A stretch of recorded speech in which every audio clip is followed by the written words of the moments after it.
আজকের আন্দোলনের বিষয়ে আমি বলতে চাই, আমরা অবরোধ করেছি। দেখেছেন এই বৃষ্টি ভেজা রাজপথেও হাজার হাজার ছাত্রদল নেতাকর্মী সেই সকাল থেকে অবস্থান নিয়েছে। পানিতে ভিজে পানির মধ্যে নেতাকর্মীরা বসে আছে। তারা ভাই হত্যার জি অবশ্যই দুর্ভোগ হয়েছে, সেজন্য আমরা ক্ষমা চাচ্ছি, ক্ষমা সুন্দর দেখার জানাচ্ছি।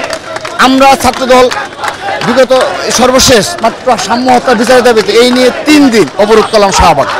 আগের 2 দিন মাত্র 2 ঘন্টার জন্য করেছিলাম, কিন্তু অতীতে কয়েক হাজার নেতাকর্মী স্বাভাবিকভাবেই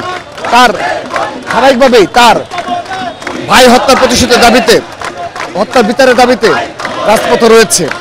কিন্তু অতীতে দেখেন 100-200 নেতাকর্মী নিয়ে ভুলফুল কিছু সংগঠন রয়েছে, তারা শাহবাগ অবরোধ করেছে, তারা ঢাকার কোনো না কোনো জায়গায় অবরোধ করেছে। গতকাল আমরা দেখেছি একটি দল রয়েছে যারা এখন নিবন্ধন পায়নি, 200-300 লোক নিয়ে তারা প্রথমে গিয়ে অবরোধ করলো। এগুলো থেকে বিরত রাখা উচিত। বড় ধরনের বিগত সময় যেগুলো ঘটেছে, ইন্টারিম সরকার কোনো ব্যবস্থা নেয়নি, সে কারণে এই ধরনের পরিস্থিতি সৃষ্টি হয়েছে। আমরা দুঃখ প্রকাশ করছি। ছাত্রদল এই বিষয়ে সচেতন রয়েছে। আমরা সচেতনভাবে বিগত 9 মাসে এ ধরনের কোনো জনদুর্ভোগ হয় তেমন কোনো কর্মসূচি যায়নি। শুধু তাই নয়, ক্যাম্পাস কেন্দ্রিক পড়াশোনায় বিঘ্ন ঘটে এমন কোনো ব্যক্তিগত শোডাউন নিষেধ করেছে, মোটরসাইকেল শোডাউন নিষেধ করেছি। আমাদের যে ধরনের সাধারণ শিক্ষার্থী এবং সাধারণ জনগণের জন্য যে ধরনের রাজনীতি করা প্রয়োজন সেটাই করে যাচ্ছে।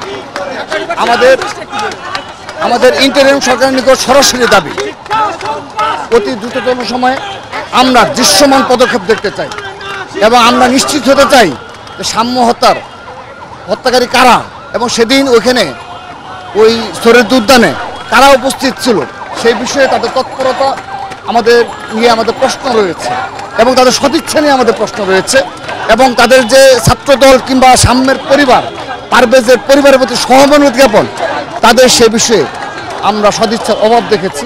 আমরা স্পষ্টভাবে বলতে চাই, ছাত্রদল শুধু দাবি করতেই জানে না, রাজপথ থেকে দাবি আদায় করতে জানে। আমরা অতীতে খুনি হাসিনার আমলে একদিনের জন্য রাজপথ ছেড়ে যায়নি। আমরা পরিচয় লুকিয়ে রাজনীতি করিনি, প্রকাশ্যে দিবালোকে চোখে চোখ রেখে ছাত্রদল রাজনীতি করে। ঢাকা বিশ্ববিদ্যালয় প্রশাসনের ব্যাপারে কি বলবেন এখন? আমাদের ঢাকা বিশ্ববিদ্যালয়ের ছাত্রদল ইতিমধ্যেই বেশ কিছু দাবি দেওয়া পেশ করেছে।